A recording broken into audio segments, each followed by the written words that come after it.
नमस्ते छात्रों। कक्षा 9वीं के पूरक पठन के अंतर्गत निसर्ग वैभव इस कविता पर थोड़ी चर्चा कर हम कृति स्वाध्याय की ओर जा रहे हैं, जिस कविता के कवि हैं सुमित्रा नंदन पंत। और प्रस्तुत कविता जो है यह पूरक पठन के अंतर्गत दी हुई है। कविता बड़ी ही सुंदर है। इसके शब्द मन को छूकर प्राकृतिक जगत में ले जाने का प्रयास निश्चित करते हैं और इस तरह प्रकृति में प्राकृतिक रूप धारण कर अपना सौंदर्य बढ़ाकर मानव जाति को आकर्षित करने वाली जो भी घटनाएं हैं तथा अनुभूतियां हैं उन्हें साकार रूप देने वाली यह कविता है। प्रस्तुत रचना में प्राकृतिक वैभव है और उसका प्राकृतिक का सौंदर्य, निसर्गरम्य अनुभूति, उदात्तता, आध्यात्मिकता और एक भिन्न भाषा का प्रभाव भी इस वर्णन शैली में मिलता है। ठीक है, अभी यह जो कविता है इस कविता को तुम्हें अपने किताब को खोलकर सामने रखना है और जो कृतियुक्त स्वाध्याय मैं यहाँ पर दे रही हूँ वह उसे तुम्हें कॉपी में उतारना भी है। ठीक है, देखिए, संजाल पूर्ण कीजिए, इस तरह आकृतियाँ निकालनी है। इसका प्रश्न देखिए क्या है। कविता में आए प्राकृतिक सौंदर्य के घटक, तो जो 4 यहाँ पर रिक्त बक्से बताए गए हैं उनमें शीश लकड़ी और तुम्हारी स्केल पट्टी की सहायता से इसे बनाकर ऐसे ही आकृतियाँ निकालकर इसे पूर्ण करना है। ठीक है, तो यह कृति जो है यह कितने अंकों की होती है? 4 शब्द लिखने के बाद 2 अंकों की यह कृति तुम्हें प्राप्त होती है। उसके बाद दूसरा प्रश्न है, कविता की पंक्तियों को उचित क्रमानुसार लिखकर प्रवाह तख्ता पूर्ण कीजिए या प्रवाह तख्त पूर्ण कीजिए। अभी क्या पंक्तियाँ हैं, तो वही प्रश्न है। और देखिए पंक्तियाँ कौन कौन सी हैं, तो 4 पंक्तियाँ यहाँ पर दी हैं। यह चारों भी पंक्तियाँ उल्टे सीधे क्रम से यहाँ पर दी हुई है। कविता में आने वाला सबसे पहला क्रम कौन सा है? दूसरी घटना कौन सी दी है कवि ने? तीसरी, यहाँ पर जो 4 घटनाएं हैं इन चारों घटनाओं को उचित क्रम लगाना है। यानी इसमें से कुछ घटना ऐसी है कि जो पहले क्रमांक पर हुई है, पहले आई है, बाद में दूसरी तीसरी ऐसी कैसी है, तो उसे उचित क्रम लगाकर हमें लिखने के लिए कृतियुक्त स्वाध्याय में कहा है। इसके लिए तुम्हें अपनी किताब के पन्ने खोलने हैं, निसर्ग वैभव कविता निकालनी है और उसके द्वारा कॉपी में उतार कर लेना है। ठीक है, तो इस तरह दूसरा प्रश्न है, एक शब्द में उत्तर लिखिए। तो अभी देखिए, प्राकृतिक जगत में बिखरी पड़ी है, क्या है इसका उत्तर? कैसे लिखोगे? तो किस तरह लिखना चाहिए? भले अभी यहाँ पर उत्तर सही थे लेकिन उसे तुम्हें क्या करना है? कॉपी में लिख कर रखना है।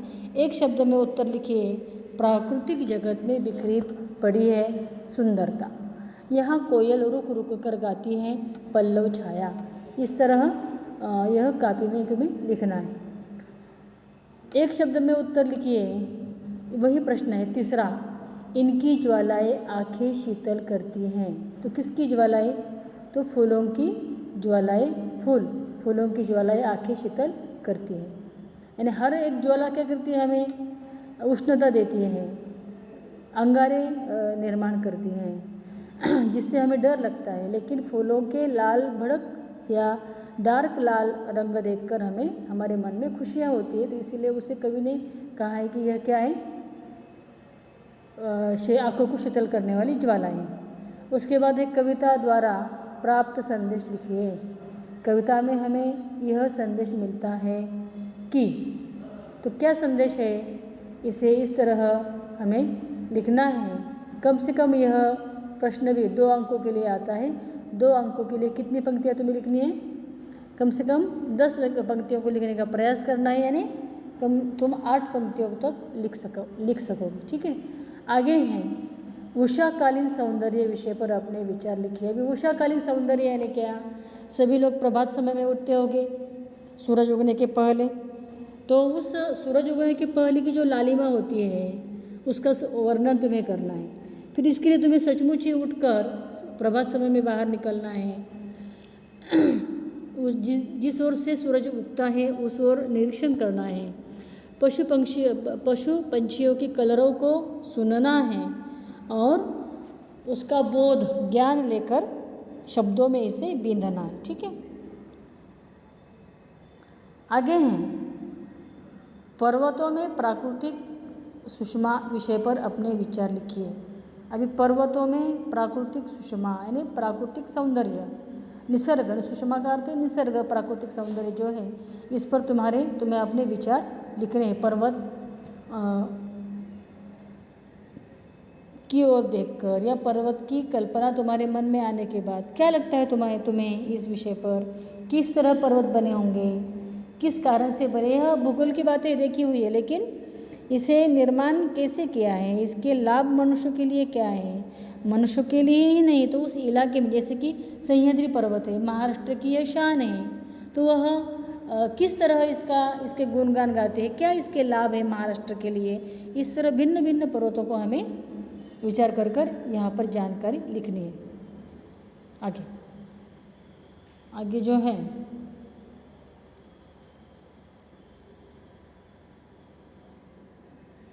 यहाँ पर देखिए प्रश्न क्या है, अस्पष्ट दिखाई दे रहा है थोड़ा सा।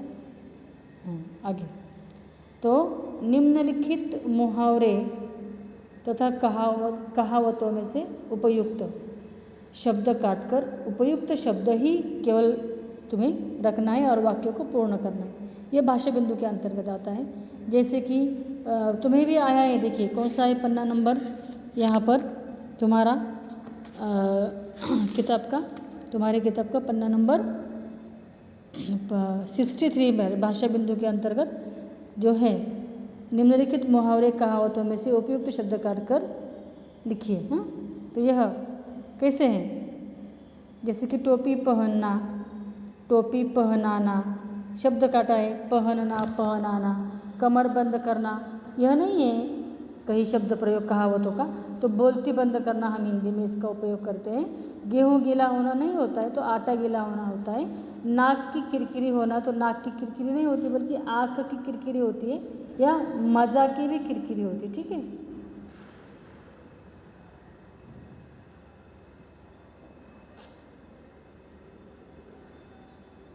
इस तरह ये जो स्मृतियुक्त स्वाध्याय तुम्हें दिया गया है, पन्ने संजाल को पूर्ण कर उसे तुम्हें लिखना है।